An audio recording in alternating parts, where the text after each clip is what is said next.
We collectively hold this belief that authority is real or inherent or actual in some way.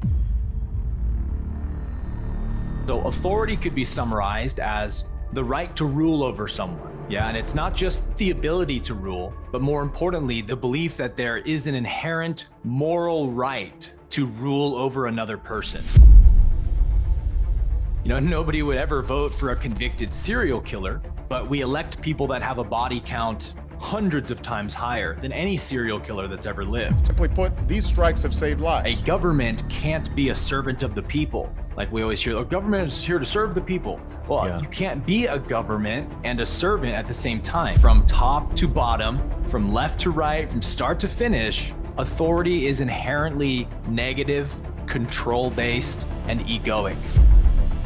Our currency doesn't have any backing.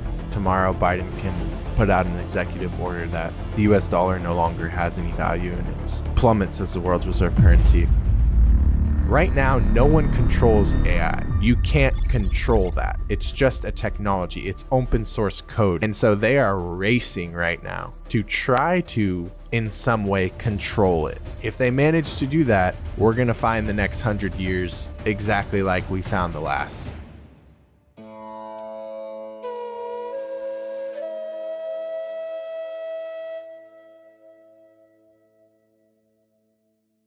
What's going on, guys? Welcome back for episode 8 of the Rabbit Hole series. In today's conversation, me and my co-host Aaron are going to be diving into the illusion of authority. If you've been with us for this entire series, this episode is not going to disappoint. Me and Aaron have been patiently waiting for this final episode in which we can really bring everything together and give you guys some practical takeaways that you can walk away from today's conversation and actually integrate in your life. I'm extremely excited for today's conversation, and I'm going to hand it off to Aaron to tell us a little bit more about what we're going to be getting into today.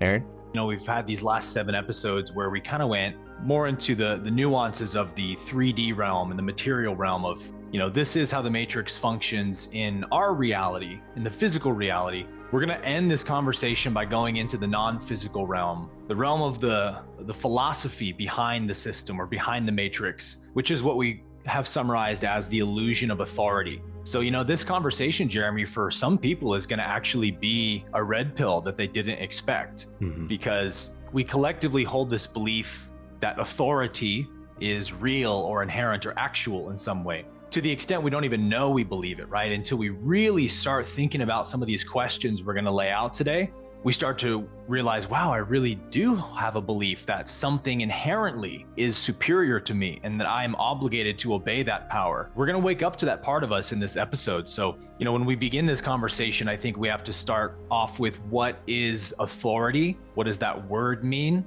What are we implying when we use that word? And so I think firstly, the illusion of authority is twofold, right? Because all illusions are dualistic in nature. And so we have to speak in terms of duality to explain them. So the belief in authority is the belief, sort of 2 beliefs, right? The belief in a ruler's right to rule, and then the belief in one's obligation to obey that ruler. They're really one thing, right? But they kind of appear like 2 separate concepts. So authority could be summarized as the right to rule over someone. Yeah, and it's not just the ability to rule, but more importantly, the belief that there is an inherent moral right to rule over another person, whether it's a king, a priest, a government official. We could go on with different examples of leaders, but this very concept of authority over contradicts natural law. And we began this show for a reason, talking about natural law and God's law, because that's the foundation and the basis upon which we understand what freedom is and what freedom should look like when it's actualized, right? That all beings are created equal, endowed by their creator with the same inalienable rights, which means that no one in this universe has any inherent right, moral or otherwise,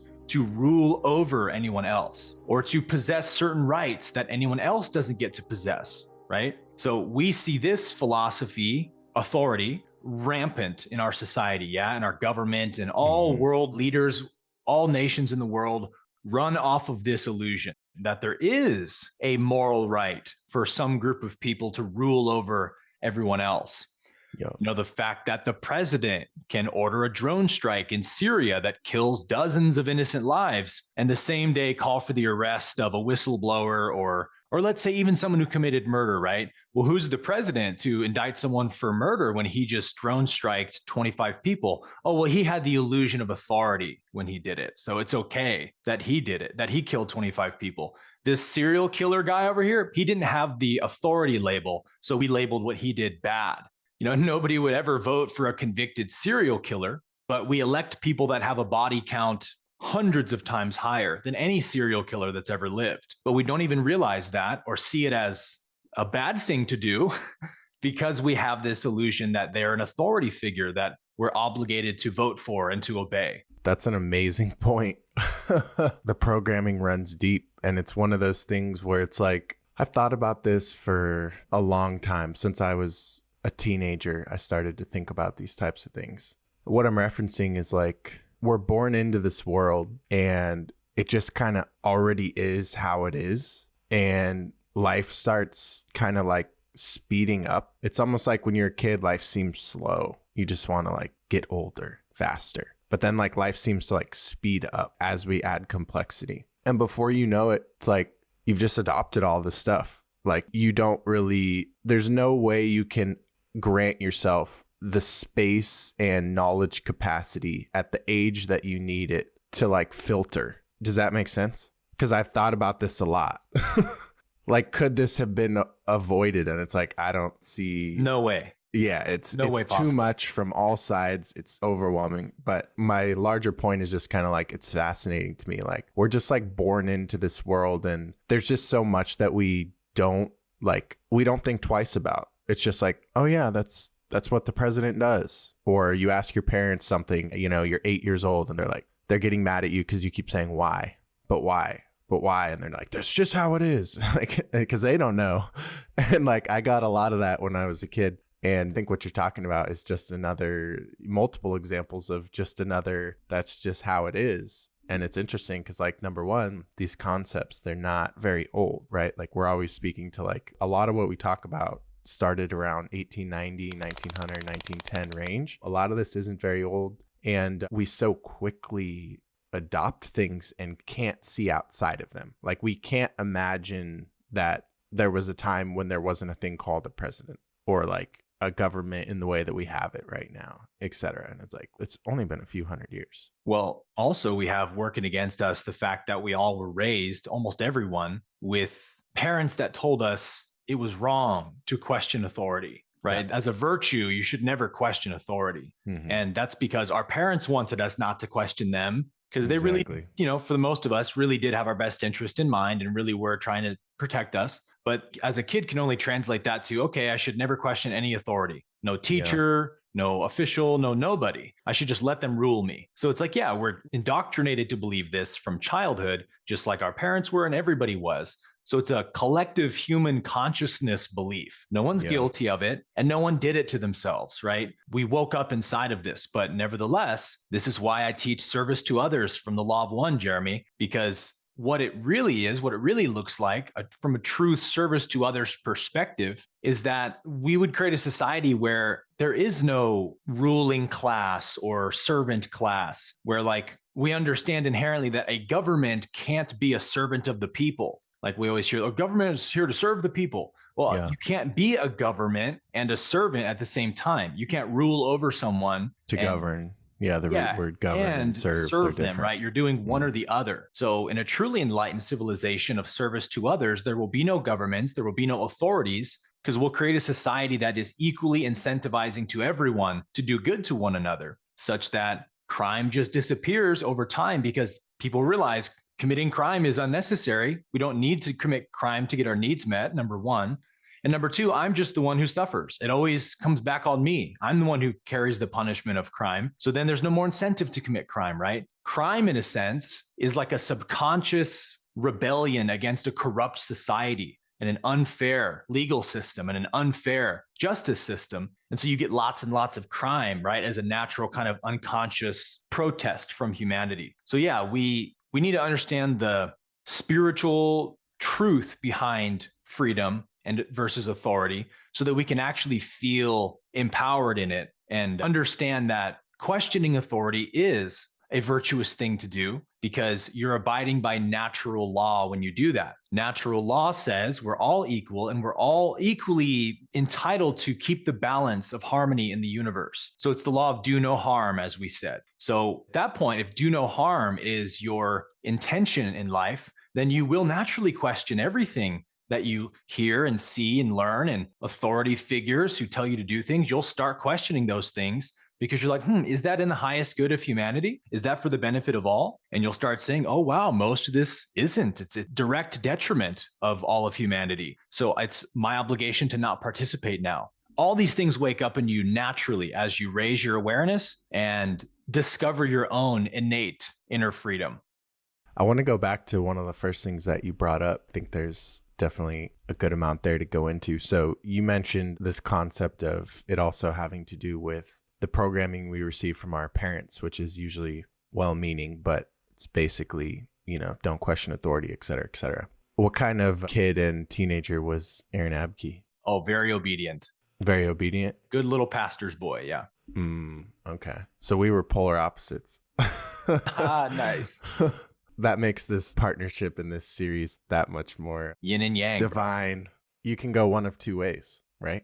I'm a fan of Jordan Peterson's teachings of like chaos and order, kind of seeing things that way. I don't know if you're familiar, but so this whole chaos and order thing, right? So the world is generally, for the most part, inherently chaos. And you could argue that one of the ways that humans can improve their life is to impose structure and order on some of that chaos. When you have parents who are extremely at the far end of the spectrum of trying to impose order on the chaos, but you're a child, you're a teenager, you're wanting to experience chaos. You are chaos.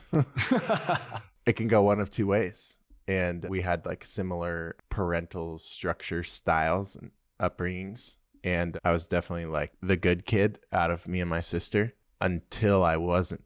Like it was too much. And then one day it kind of went the other way in terms of I had to find out everything that we now talk about. It's so ironic how life works, right? Because something inside of me would not let me not find these things out for myself and not question authority for myself. And it's like, well, what's on the other side? It's kind of like if there's just this door in your house and your entire life you've been told never open that door. And you're just like, I'm dying to know what is forbidden fruit. What is behind that door? The irony is that that door was the worldly world that my parents were trying to protect me from. Like you could say that door was Satan in a certain sense. It was the secular world, as they would call it, right? But instead of losing myself in the secular world, that's where I found myself. Because if you don't experience that, you don't have the contrast.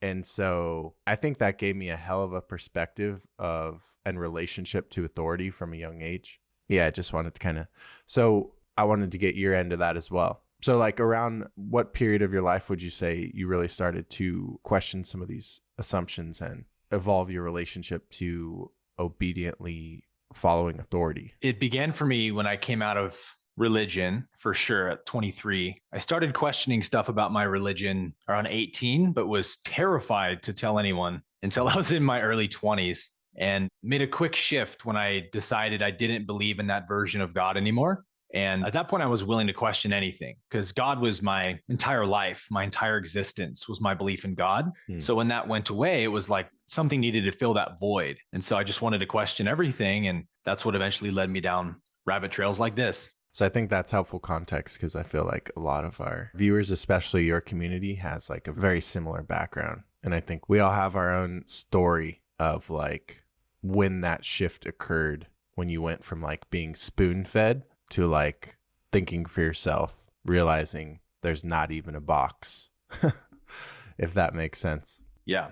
If we're using the slave and master analogy or archetype, that's the kind of relationship we have with our government and ruling class. We could call that the slave mind, the part of us that believes that this power structure has a right to exist and a right to rule us, and we have an obligation to obey. We could call that the slave mind. I know that's an intense label, but it just works from an analogy perspective. Mm-hmm. We're all to some degree infected with the slave mind. We have to begin there and accept that. And again, no one did this, it just happened to you. But it is a fact of the matter that this is embedded in our society, into the fabric of society from our birth. They're teaching you how to be a good slave from childhood when they put you at an 8-hour basically work camp called school, and you live your whole life growing up as a kid, learning how to be a good slave, right? How to listen to authority and obey, to the extent that some of you, even now watching this video, probably feel like this is a radical conversation. Even that's a symptom of how deeply conditioned we are to be slaves and to believe in authority. And another problem is when we hear the word slave, we think of someone who's shackled hand and foot, walking in a line through the desert behind a camel, and that's just one type of slave. In some arguments, you could say not even the worst kind of slave. So enslavement just means you've given someone the right to rule over you. You don't have your inherent God-given rights at your disposal anymore, right? If you try to express a certain right that your divine creator gave you, someone might punish you for it. So that's where we start to see the similarities between the government and something we deem bad, like a street gang. It's like, well, what really is the difference in what the government does versus what a street gang does? Like, if a street gang, someone from a street gang runs you off the road and pulls you over and demands you at gunpoint to pay them a large sum of money, everybody would say that that was a crime, right? But when a police officer does it, we're like, oh, it's authority. You just got to do it, whatever they ask. Totally normal. Well, what's the actual difference? One of those two people had the illusion of authority, so you just complied and gave the money up like a good slave. The other was against your free will. So it's like, that's a small example of what the government is doing in every capacity, acting like some kind of gang member, like an early gang from the 1930s or whatever. Was it Italians? It was Italians, right? I don't know. Are we talking like the movie Gangs of New York? The mafia is the word I'm thinking of. Yes. Oh, okay. Gangs the of New York. That was like early gangs, right? Yeah. Yeah, like during they acted like mini governments. The 20s and 30s. Yes. Mm-hmm. When you watch those movies, right, aren't they going around acting like governments? Yeah. Totally, right? I mean, back then it was like gangs and police were a lot more even. Exactly. Like, debatably, gangs were more powerful, to be honest. Yeah. So then let's zoom out to like this myth we call the consent of the governed. Mm-hmm. We say, and it's a maxim of law, actually, that the government is ruled by the consent of the governed. Mm-hmm. The government operates by the consent of the governed. Right. This is what we're told, but is it true? Have you given any consent to any of the bills Congress has passed lately? Mm-hmm. Did you consent or have the right to not consent to sending Ukraine $115 billion in the last year, printing $12 trillion over the pandemic? Did you consent to any of that? Could you have non-consented to it? Can you tell our military to not go to war, or can we, the people, rise up and tell the military to stop going to war? We can't do any of that stuff, can we? So the consent of the governed is just a nice thing we say, kind of like the government is here to serve the people. The government works for us, not us for the government. You hear that all the time in freedom circles. It's like, but is that our reality though? Not at all. We were told that we vote for politicians, for example, to represent us. And that's our free, system of law. And then they're supposed to make laws on our behalf that benefit we, the people. But what actually happens? Is that the reality at all? No, the elections are, number one, completely manipulated, as we've seen lately. Two, when those people we elect get into office, they're immediately met by dozens of lobbyists who start paying them millions of dollars to make laws in their favor. So it's like, now we live in a world where politicians that work for corrupt organizations make all of our laws against our consent, and everyone has to either obey or be punished. Does that sound like a free country to you? No, not me. So a few things came to mind when you're talking about that. Have you seen the clip of the ex-IRS commissioner speaking before Congress, calling it a voluntary system and multiple times reiterating like taxes are a voluntary system? So it was like 2013, right? Yeah, it's a few years old. We have to maintain the confidence in the system because it's a voluntary system of payment of our taxes. Agreed. I always show my students that when I'm teaching certain things because it's kind of hard to believe. But so that's one of the things that came to mind when you're talking about consent of the governed. It's like I don't think people really realize like so many of our systems. Another example is like the way that the dollar works. Like we have a fiat dollar. There's nothing backing it. Like so much of what seems like these impenetrable, like I'll use the metaphor of like as if they're made out of like cement or granite, like they're indestructible systems, when in reality they're like a house of cards. They're like illusory. Like our currency doesn't have any backing. Tomorrow Biden can put out an executive order that the US dollar no longer has any value and it's plummets as the world's reserve currency, et cetera, et cetera. You know, you can't go to your bank and exchange it. And the same thing with like, you know, taxation and so much of what we've talked about in this series around contracts and such, right? It might be confusing when you're talking about like consenting and such, because a lot of people are probably thinking like they didn't consent, but a lot of this is like acquiescence and some of the stuff we've talked about in regards to like contracts being implied on our behalf and assumed on our behalf. And then even outside of that, it's like, well, how many of you vote? How many of you are registered for voting? Like all of these little things, right? These are all little micro contracts that they intentionally interpret in a different way than you're aware of. And you're not given full disclosure. You're not told, or you don't understand the terms of the contract at all. No one's explained them to you. All of that is mandatory in contract law. So even though they're getting around this with kind of trickery and like wordplay, it's still fraud and it's still unlawful and violates natural law. But we got to stop participating in it if it's ever going to go away. And, you know, we could see like in examples of all the different branches of government is another great example of proving the fact that the government definitely doesn't have the consent of the governed, or they wouldn't need all these agencies to enforce their laws with, right? Law enforcement, FBI, CIA, ATF, DHA, we could go on and on and on. All these three-letter organizations. The government doesn't actually have our consent to do anything it does. It operates completely freely in the electoral system. And so they have to make so many branches of government to control every little system, because what they're doing is fraud. Ultimately, it's shields of defense, of protection, right? So like when we're talking about this, I can hear some people's skeptical mind arguing things like, well, you can't just never have any authority over you. Like, who's going to teach you and instill discipline and all this different stuff? And so I want to make clear that what we're not saying is that you should never let someone teach you or give you instructions, or you should never listen or learn from someone. We're only talking about an enforced or inherent right that obligates you to obey someone, whether you like it or not. That's authority. But there's many service to others kind of relationships where it looks like what we would think of as authority, but actually aren't based in authority and work perfectly and beautifully. One would be the teacher-student relationship. Teacher-student is a mutually agreed relationship. The student can leave anytime they want, and the teacher can leave anytime they want. So everyone's free will is being honored. So there's no authority in that. There's just the acknowledgement that one has more knowledge than another, and there's going to be an exchange. Yeah. Coach and athlete is another example. Boss and employee, therapist and client.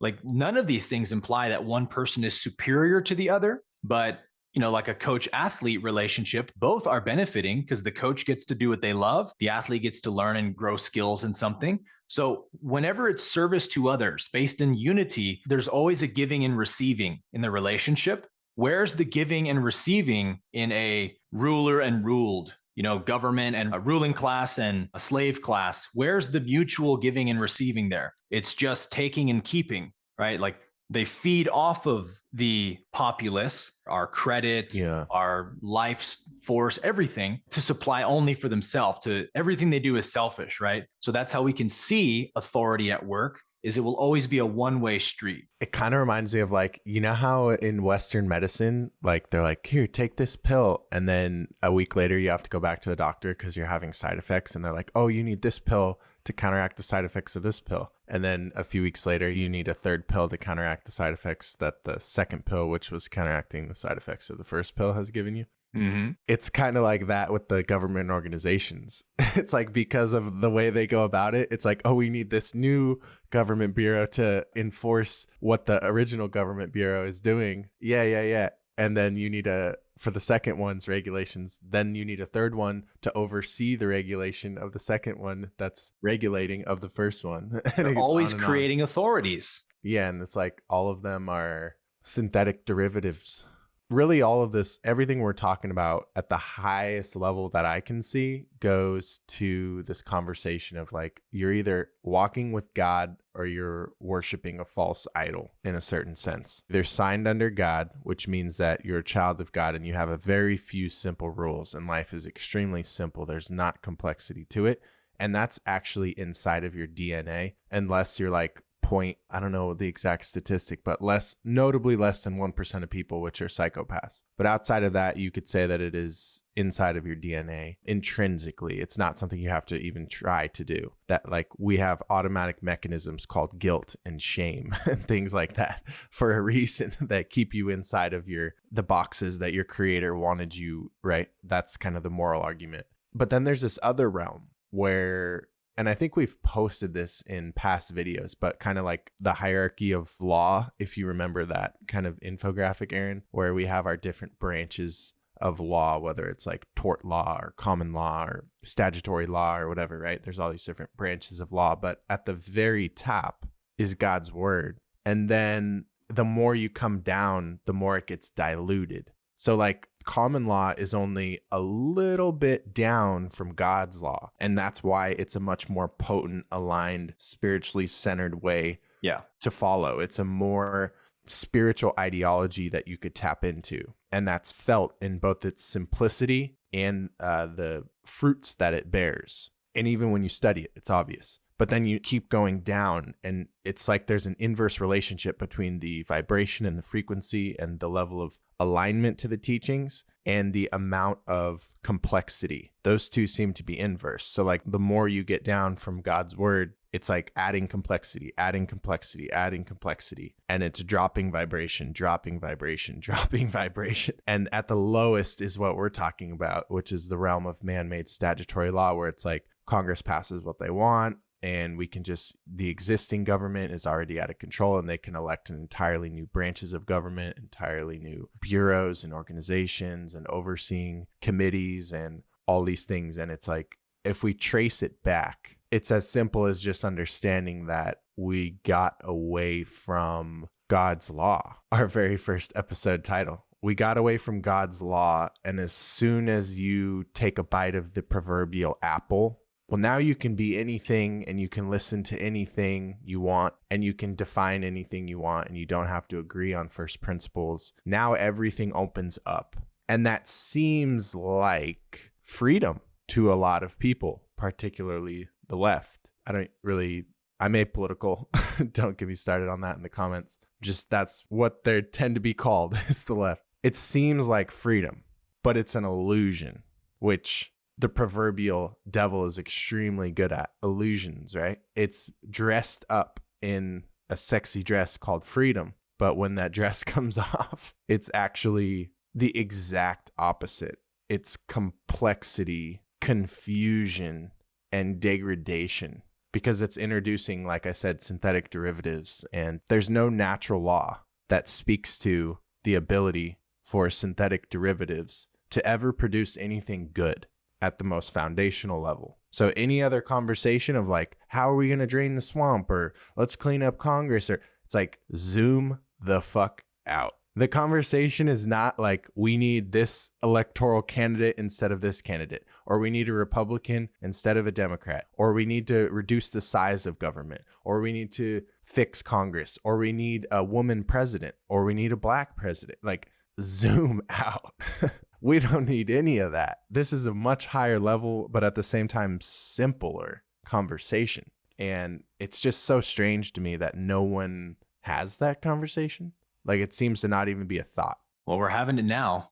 So that's a sign of progress, right? Facts. This is a good topic to drill into, actually, Jeremy, that, both sides of the political aisle get freedom wrong for different reasons. But when we're talking about the left, which represents the feminine polarity, the right typically represents the masculine polarity. In the feminine, it's all about emotions and feeling. What I feel is most important. And when that gets out of balance, because feelings are important, but for a deeper reason, right? But when it gets out of balance and feelings become God, you get the crazy radical left stuff that we see in the culture today. And one of the main components, I think, Jeremy, that people who gravitate towards leftism don't see is that there is no such thing as a good authority. And that's the big problem that the left has, is that they want to outsource so much of their power to an authority. And that feels empowering to them to be like, well, we have the government and they serve us. So pay my taxes and give me free healthcare and give me universal basic income. You're my slave type of thing. Yep. You're just here to meet my needs. And it's like, look, here's how it works. When you outsource your basic needs to literally anyone, you become a puppet on their strings.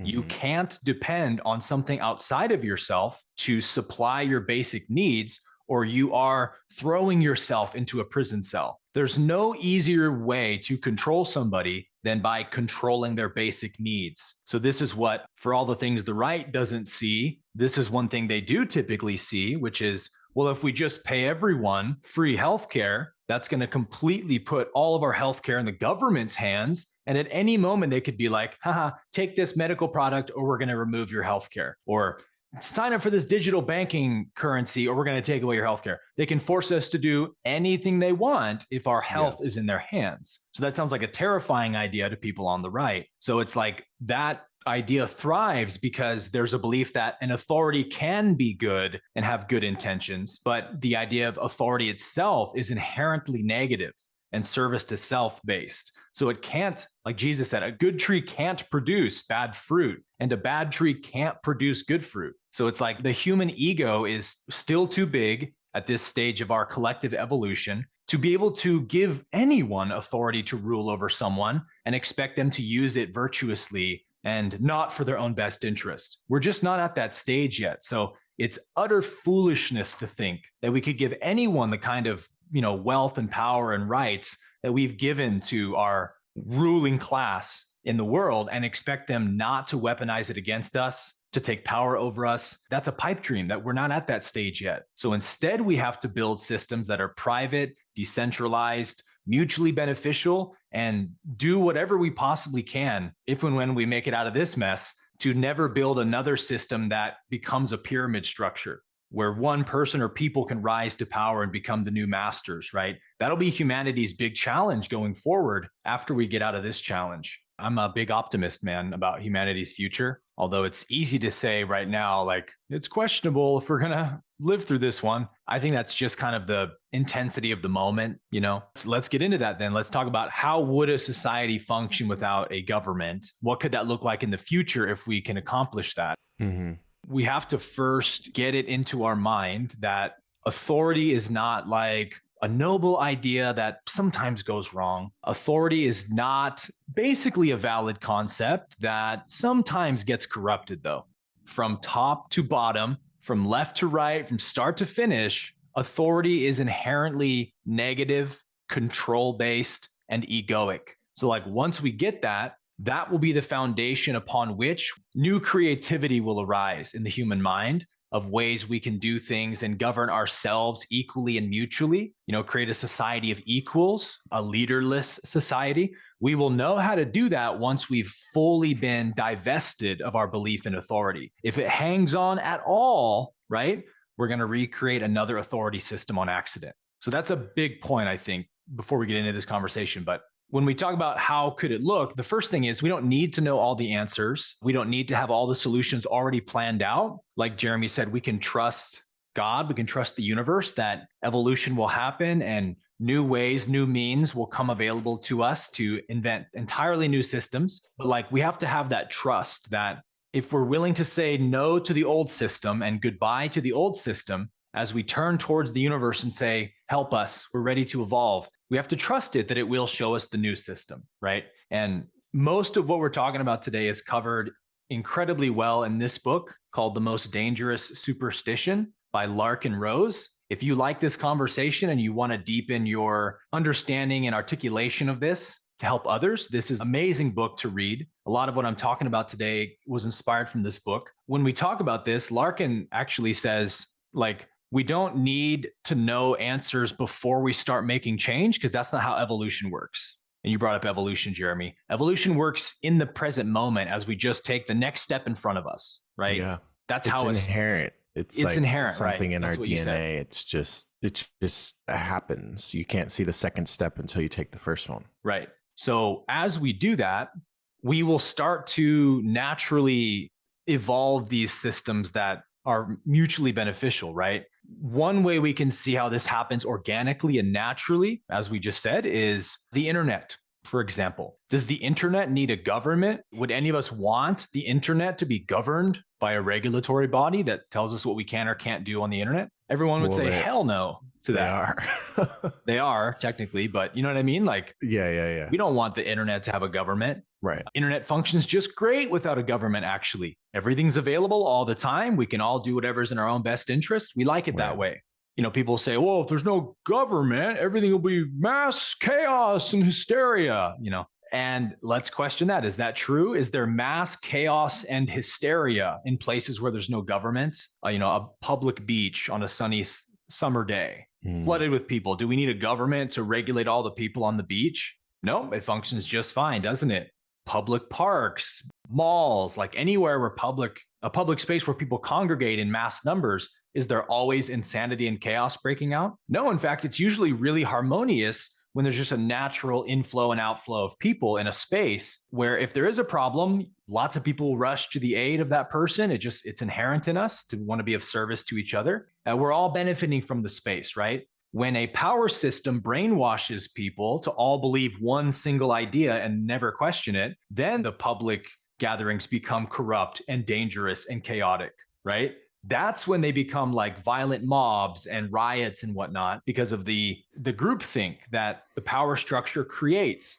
All groupthink comes from a power structure. That's why we call it propaganda. It's what the authority is putting out to mind control the masses with. That's what propaganda means. So actually, without a government, we wouldn't have any of those problems. And you say, well, actually, yeah, I think we, the people, could probably do just fine if we could just govern ourselves freely. And it's not such a scary idea, right? I think that it'll land the best if we entertain all sides of the conversation. So I want to get your feedback on a thought or two around this conversation so let me lay some context. A while back when I think we were going on vacation, so me and Jax we were on a long flight, and so I was just having some fun with my audience, and I was doing like some polls on my Instagram story. Yes or no polls, like, are you aware of this, or do you believe this, or do you think this? And it was strictly conspiracy stuff.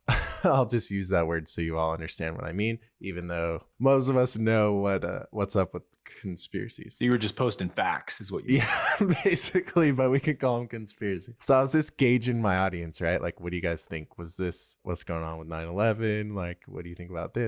So I asked some questions about this conversation. And at that time, I was really think this was like something I was really sitting with at that time in my life, this conversation of government and authority. And I asked my audience, basically, how many of you would prefer to have no government? And I want to say like 85 to 90 said no government. Then I asked, now this is biased because of the stuff I post and who's going to vote on it, but then I asked, no police force, no sheriffs, nothing like that. No FBI, like basically that. Policy enforcers that are going to arrest you, etc. Again, like 90%. I was very surprised by this, and probably not going the direction you think I'm going, because so after that, I started to sit with it. I'm like, oh my God, 9 out of 10 of them. So then, as you know, Aaron, and the audience, hopefully, I'm like a history guy. Never thought I'd say that in my life. Hated history in school.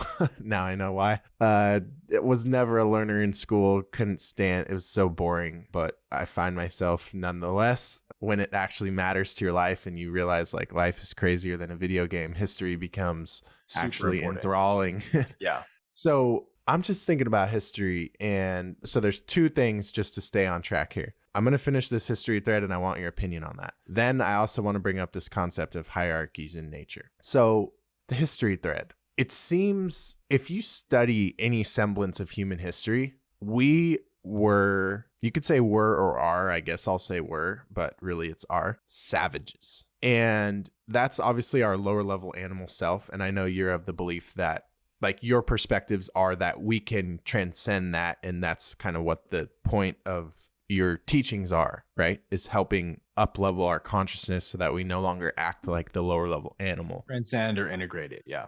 Right. But my thoughts are humanity is 8 billion people. A chunk of them don't even have like running water or like food and are like in really low level conditions. So like maybe the first world could maybe realistically stand a chance of having their basic needs met to where they could prioritize things like spiritual evolution. But it seems that a lot of the world is more in the animal way of life. And so I want to get your opinion on like, so to tie it into the poll that I did, because I'm going somewhere with that. So if we acknowledge that the world's like that, and if you study before civilizations had a semblance of like a government and some semblance of crime enforcement, it was like absolutely barbaric. Oh, yeah. And so I'm curious, like, are your perspectives just that we can get past that? Because my thoughts are I'm kind of the camp that if right now I went and the police ceased to exist, any government enforcement agencies in terms of like arresting people and such ceased to exist, I think it would look like one of those horror movies, like The Purge or whatever that one was called, because we're not ready for that. I'm not stating any of this as fact. This is things I've thought about, and I'm curious of like your perspective on that. Yeah, it's a great question. And my initial answer is, I think there's some truth to that we're not quite ready to be free yet. But I think maybe a larger ingredient is that those kinds of very dangerous societies with lots of gang violence, gun violence, are actually a product of a authoritarian government being in place that creates super poor, impoverished classes, super wealthy, rich, ruling elite classes. The more you move the poles away from each other, the more challenging and turbulent it gets in between, right? Yep. So that's why they want to destroy and wipe out the middle class and just have like this super poor populace that feeds off the government, and then a super rich elite class that controls everything. That's what they want. So a lot of crime is due to that. I think if you just snapped a finger and it all went away, then yeah, a lot of people would say, oh, I can go steal and not get caught and all this crazy stuff. But if we slowly evolve into a society like that, I think it wouldn't be that way. I think it would actually be very harmonious. And this is like, we have to get outside the box of what we mean when we say authority is no regulations, no rules, no nothing. It's not what we mean. We mean everything is in mutual benefit of everyone. It's the giving and receiving relationship. So every law equally benefits everyone. Everyone has equal rights. Upon that basis is how we interact with each other. And so people that are not at that state of consciousness yet, like you mentioned, it's because they still have a kind of fear of freedom, where freedom to them sounds like chaos. And, that's because most people have lived their whole lives surrounded by authoritarian hierarchies. So they have a hard time even beginning to imagine what a society of equals would look like. They still associate, authority with safety. And this is why people, like we've seen recently, more so in like Canada and Australia than here in the States. But during the pandemic, we saw a lot of people like selling out their next door neighbor to the government, right? Because they weren't following That's crazy. Yeah, like, can you imagine a more insane thing to do? I forgot about that. Yeah. I'd be like, I'm moving. Yeah, like I'm out. This is why people will literally, when the government issues a new dictate, when the government issues a new mandate, they'll literally sacrifice their neighbor to obey it. Because I just remembered, weren't they offering payments? Like you got the government paid. offered to pay in some cases. Yeah. You got paid if you ratted out your neighbor. Yeah. So it's like that shows that they still see their neighbor as their enemy and the government as their ally. Right. That's because of the division that the government has created. So it's like they create the division that causes the wild, wild west type of scenarios to manifest in a society that's totally equal and like incentivizes everyone. Doesn't mean everyone has the same wealth. It doesn't mean everyone has the same status or something. It just means that everyone has the same opportunity to that, and you can live your life as you want, and no one's going to force you to live in a way you don't want to live. As long as you abide by the law of do no harm, then you can live freely. You brought up about law, like what if someone commits a crime and then there's no police to arrest him and no court to try him? We're not saying we wouldn't have things like courts or people who would work as officers. Like it would all be done in the private by we the people. They wouldn't be government created structures that now all the employees exist to serve the government and not really the people. And so you get police that beat the shit out of citizens all the time. And it's like, wait a minute, I thought your only job was to protect people.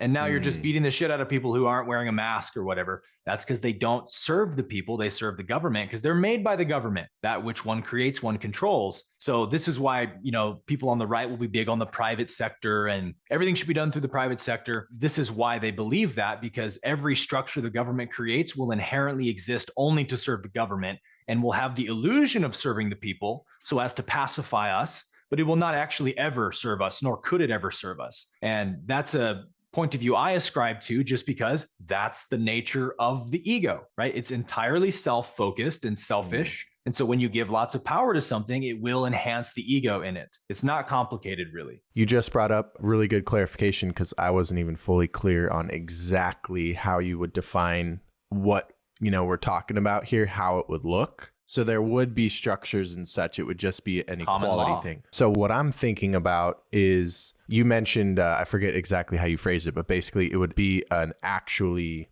equal society or whatever, where everyone, you said there would be differences in wealth and such, but it would be fully fair, basically. So there wouldn't be the animosity between the rich and the poor because they understand that like it's a rigged system. Yes. What's interesting is that this system now that we have, it was that. This is the best we've ever done. And when it started, it was pretty fair. It got corrupted. How long did it take? That's the question. Not that long. Not that long. It's kind of like as soon as it had its potential, it was exploited. Back to the human nature conversation of are systems to blame or is human nature to blame? Right. It's like a chicken and the egg thing of like, oh, capitalism. And it's like, really? Because you take any system, humans will do what humans do. Like they hopped on that real quick. Rockefeller, Rothschild, the families that created the Fed, Vanguards, Vanderbilts, they didn't take long at all. But the thing is like, so then the conversation of like how a new system and such where equality is that it's like, it would be exploited because it's almost like if you look at humanity as this like big, everyone's in this big bubble, right? That's humanity. Being in the ego is an addiction in and of itself. There is a weird like reward system of being asleep to the ego. So some aren't going to want to give that up. Nope. Right? They don't want to take the syringe out of their arm. Right. And so that's an interesting nuance here. Just to clarify, I agree with you on everything we're talking about. I just think it's important. We'd be doing people a disservice if we were like hopping on here being really like airy-fairy naive. So like, we're not like that. Like this is a practical conversation. So like, I want to make sure we get practical and see that like, we don't have all the solutions at all. We're just having a conversation, but I do want to paint the picture of like, here are some solid ideas. And at the same time, here are challenges because we're going to have to figure this out. Oh, yeah. There will be challenges, but like, would you prefer those challenges or the ones we have now type of thing? And hopefully today's conversation, I think, painted that of this was very macro, abstract, higher level. It's not a simple conversation. And so you may be walking away from today's video with more questions than answers. And I would call that a success. The reason we haven't really made much progress with conversations like these is because people want to solve them in a sitting, which means you're not asking nearly deep enough questions and you haven't even identified the first principles or the mechanisms or the levers that actually need to be talked about. So even in today's conversation, I feel like me and Aaron got closer to the levers that seem to be at the truth of the matter,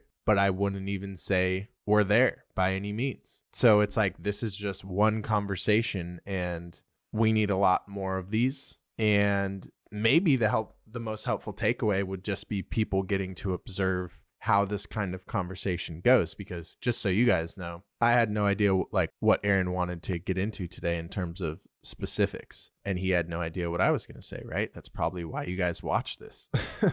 Like podcasts in general are cool because you get to see that whole long form nature of the conversations and such. And so we were, at least on my end, I'm thinking it out in real time, trying to articulate what am I even trying to say or what am I even trying to ask? And that alone is complicated sometimes to actually get to the root of that because it's not a simple conversation. So for sure. Really enjoyed today's chat. Hopefully you guys did too. We'd love to hear from you guys in the comments below what your biggest takeaway is. And if you have anything to contribute to the conversation in terms of if you feel like you have brilliant ideas that we missed in terms of solutions or questions. Either way, this is a conversation. This is not like, I mean, to make it ironic, it's not us lecturing you. That would be authoritarian, right? Yeah, I'll pass it off to you, Aaron.